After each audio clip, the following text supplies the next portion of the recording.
Okay guys, today we will be reviewing the Asus Zenbook 14X OLED. As you can see, this thing is a beautiful color. I call it cobblestone gray or something to that effect. It is a 14-inch laptop with a beautiful 14-inch OLED display, as it mentions in the name. So let's first take a look at the lid. It's made out of recyclable and aluminum materials. Let's do the one-hand lid opening test. As you can see, it does that beautifully. And I'll leave it at an angle there so you can see the Asus logo that's kind of etched into the back of the lid.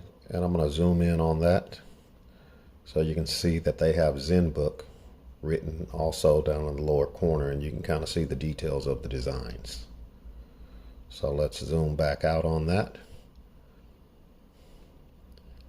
And let's do see how far back this lid actually goes. We saw that it opened up smoothly with one finger, and this thing goes all the way down 180 degrees.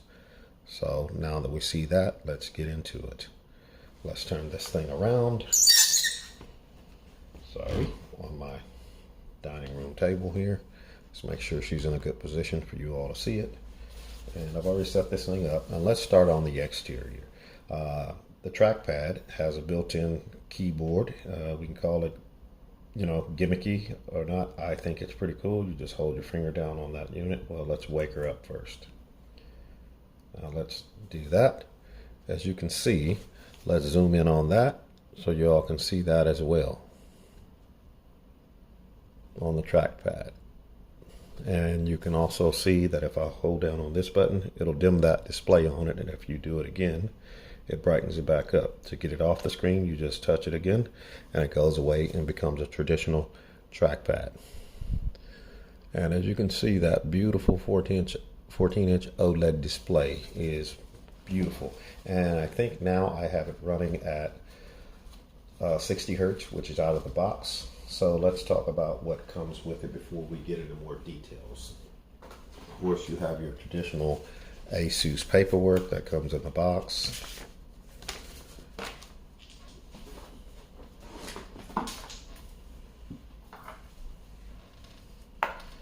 You have a 90-watt Type-C charging brick, which is small, and of course the AC cord that goes with it.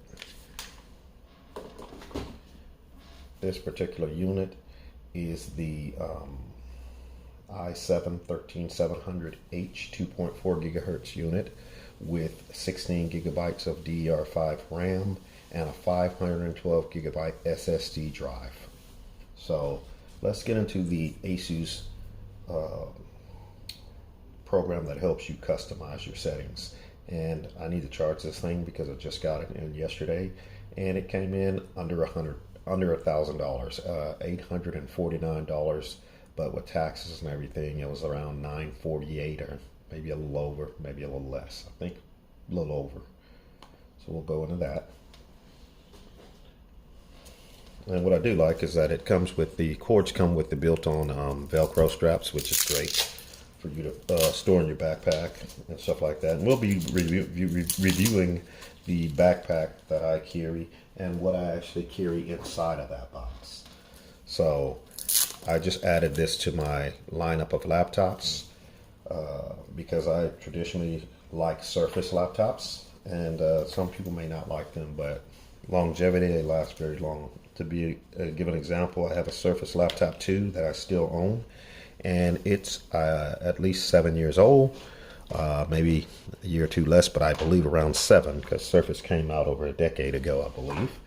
And that thing still runs like a champ, and I'll probably put it in the video to do a size comparison.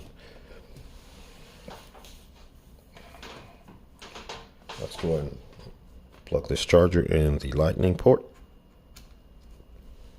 And as you can see, it comes up in Citizen battery care mode. So I'm going to close it out, and I'm going to show you some of the settings. In the Zenbook software, my Asus, it monitors your battery life, your CPU load, your memory, and your hard drive disk space being utilized. You can also do the check for the updates on the software, which when I first bought this unit and powered it up, I came in here and ran the updates through this portal as opposed to the standard Windows update system software, and it found all the updates for the drivers, display, and the like. So let's go over here onto the tree view, and we're going to go into the device settings. Let's just scroll down a little bit. And when I bought this thing, it says that I have a subscription worth, I think, $239 or $49 that comes with the unit. So I guess that's why it was a bit more, because I was hearing that this thing was out there for around $699, but I couldn't find that.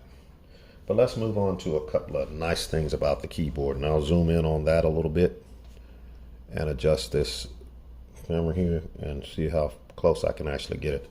Well, on the top row of keys where your number keys are normally at, they have several unique buttons, such as a camera off button. So I'm going to go ahead and open up the camera so you guys can see this, that it actually works. So if any of you have privacy concerns, you can actually just press this button right here, and as you can see, it turns the camera off.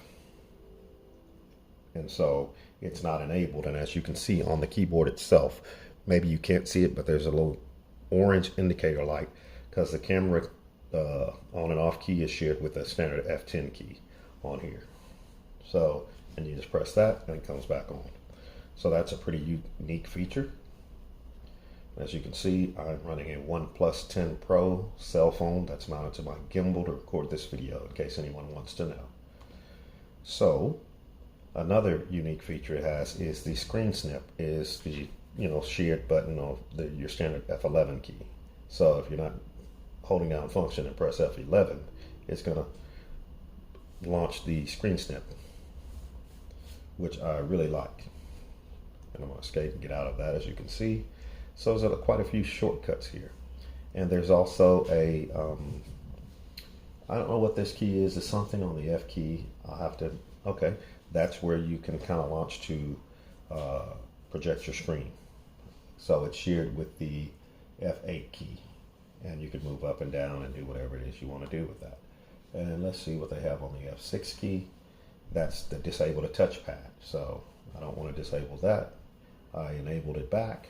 But if you happen to be using your own mouse, you can disable that. So that's pretty cool. So again, let's move down under device settings and see what you have there.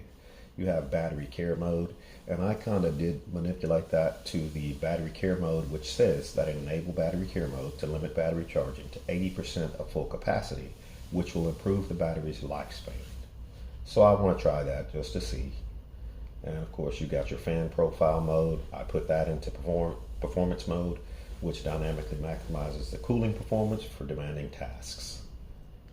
Outside of that, you just kind of scroll down. You got the AI noise canceling for your microphone, 4 different types of settings that you can utilize there. You have the same functionality. It's a touch screen, by the way. As you can see, I just used my finger to touch the screen and move up and down. So you have the same type of configurations available for the dynamic sounds modes for the speakers. I just left mine on the music mode, which was set by default on the unit out of the box. You have the volume booster, you have the OLED care, and by default they had the pixel refresh and the Windows taskbar transparency are grouped together here, and they were on by default.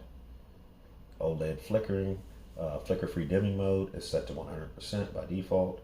Splendid says that it optimizes the color of your screen with gamma and color temperature correction. So it's set to normal.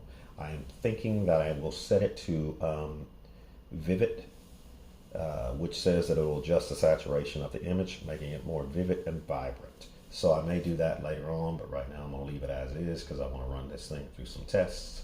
You have a true to life feature, a target mode functionality, and here on display refresh rate, you have your option to take this thing to 120 hertz, and I don't think I want to move that there unless I start doing some graphic work. So for now, I will leave it at 60 hertz, and I'll just change it just so you guys can see what happens when you do change it. And I'll minimize this for a second, I don't know if you can really see that, but it's a beautiful display, whether it's on 60 hertz or 120. So I'm going to put it back to 60 hertz right now because I'm not doing anything that requires me to increase the refresh rate. I'm not doing any gaming right now, anything like that. And you also have the Asus AI camera that you can manipulate. You have 1, 2, 3, 4, 5 different settings outside of the off option that you can do related to the camera on here. You got your touchpad, you know, I left all that to default, the numpad settings, function key settings and things like that. Okay, and you have your automatic keyboard backlighting. So let's do that.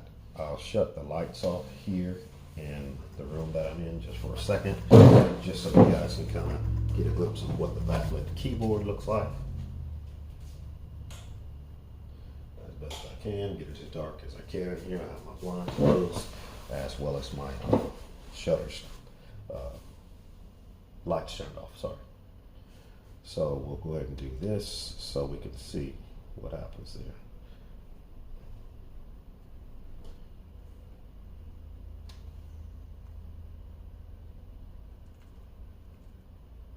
So I don't know how well you can see that during the day, but I'll back off of this a bit. I was up kind of on the screen so you can kind of see. Some people say they have some uneven spots on the keyboard, but when you're working at night, I think it'll suffice. So for me, I'm not going to complain about that too much because it's negligible for what you get for the price. You know, because standard laptops are only coming with 8 gigs of RAM, and most cases 128 gigabyte SSD.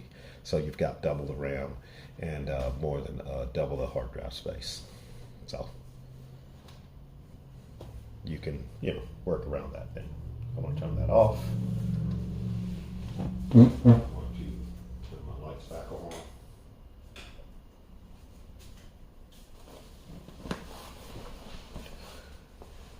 And with that 90-watt charger, we should probably be fully charged within 35 to 45 minutes, I would assume, because, you know, I kind of get a pretty good charge on my other laptops that don't come with a 90-watt charger.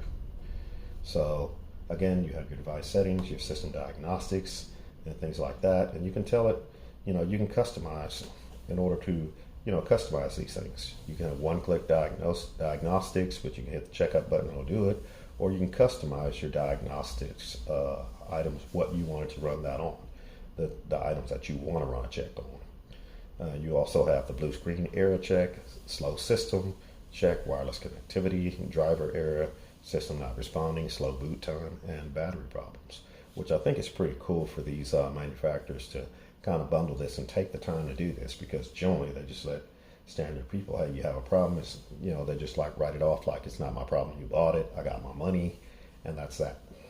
So again, we already talked about system updates, I already updated that. My Asus devices, so it can list what you have here. I've already registered mine. I'll look at this later to see why it's not showing up. And of course you have Asus apps and deals, you know, and you have a message center, I guess, when you can you want to, you know, see kind of what's going on with Asus, which I think is pretty cool, as opposed to getting bombarded with emails, you know, that you sign up for an email and then they bombard your email box with that and then you have to unsubscribe. So I think this is a much more efficient way to do it. And then you have the contact customer service capability too. I'll zoom in on this. Sorry guys, you probably still can't see it, but I'm kind of running you through it. And then you have a user center, you know, so you can kind of go through that, and you can go to the Asus store to discover the best prices, offers, and promotions, which again, it's better than signing up for an email campaign type thing where it bombards your box and you're just kind of overwhelmed with that. So, and here's some of your other stuff, you know, privacy notices, general your language selection and stuff like that if you're not from this country and you want to.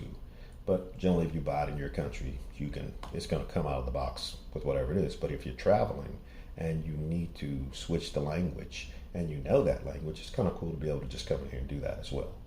So I'm here in the USA, so I'm going to leave it at that. So that's it for that. And we can go and launch a web browser. I think I'll go up to YouTube. Well, as you can just look at this. This is kind of cool. You know, where you kind of see how clear this display actually is.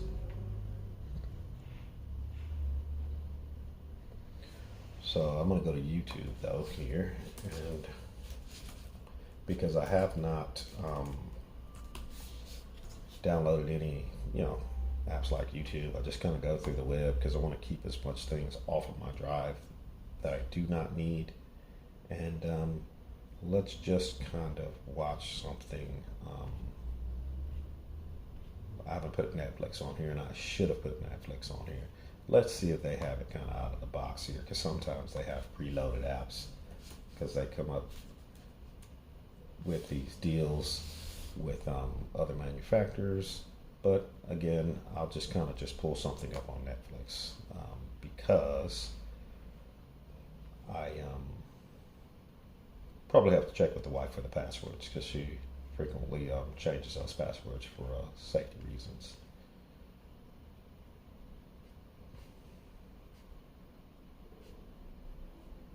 What can we watch a trailer to?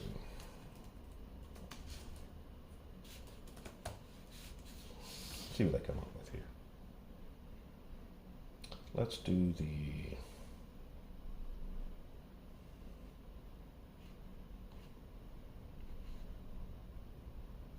Terminator 7. The last Terminator movie was released in 2019, and fans have... Forget it. I'll look up Terminator 7 movie trailer so it's not such a small screen.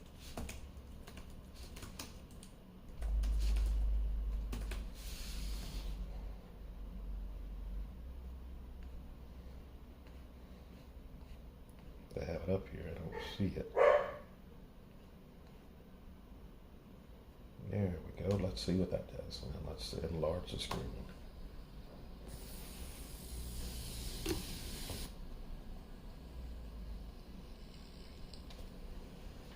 And we're going to skip this. And let's listen to the 30 years volume ago, on these speakers. humanity was on the verge of extinction. The machines started the war and wiped out everything. But now with this new weapon, we will put an end to this massacre. It's time to make one last journey.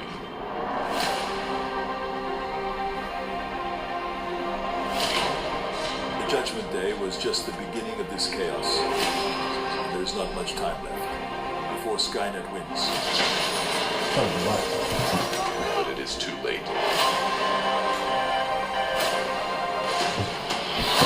If there is one thing I am sure of, it is that this war will never end until the machines are destroyed. And we will do it. Whatever it takes.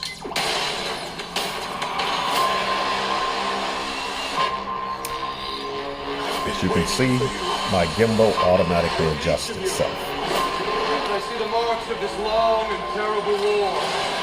If we die tonight, mankind dies with us.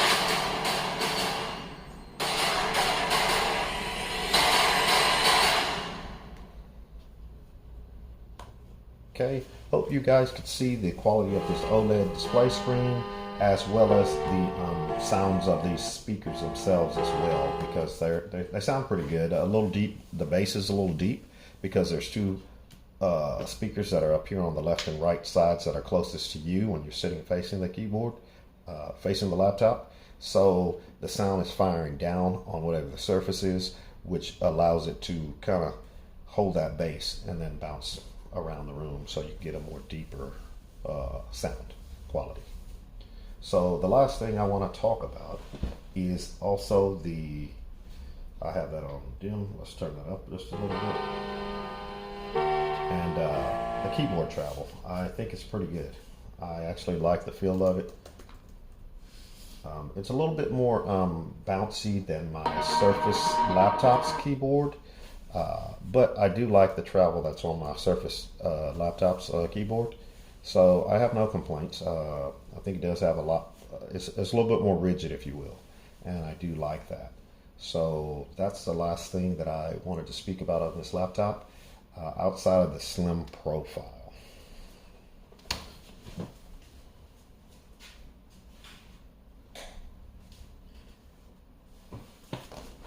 It's just over 3 pounds. You know, if you can see this, I'll try to get a little bit closer. You can see it. For a 14-inch laptop, it's pretty good. And as far as port selection goes, it has 2 Thunderbolt Type-C connectors, an audio jack, a HDMI on the left side, and on the right side you have a USB, standard USB cable, and you have the ventilation shafts on the side, as well as kind of underneath you have a ventilation shaft here, and you have of course all the bottom here on this side. So outside of that, I think it's just over 3 pounds. I love the material. I love the feel of this. I generally put a laptop cover on my units. However, on this one, I'll just try to keep. I'm not finding it holding a lot of fingerprints. I'm going to do this so you guys can see that. People have said it holds a lot of fingerprints, and it may. But I just touched all over that, and I don't know if you guys can see this. I'm trying to angle it. It doesn't seem to be holding the fingerprints, or fingerprint magnet as we call it, like some other laptops. So unless your hands have oil on them, of course it will, probably. But right now, I'm not seeing that thing happening. So that's it, guys. I appreciate you tuning in. Be sure to like, share, and subscribe to my channel. Have a good day.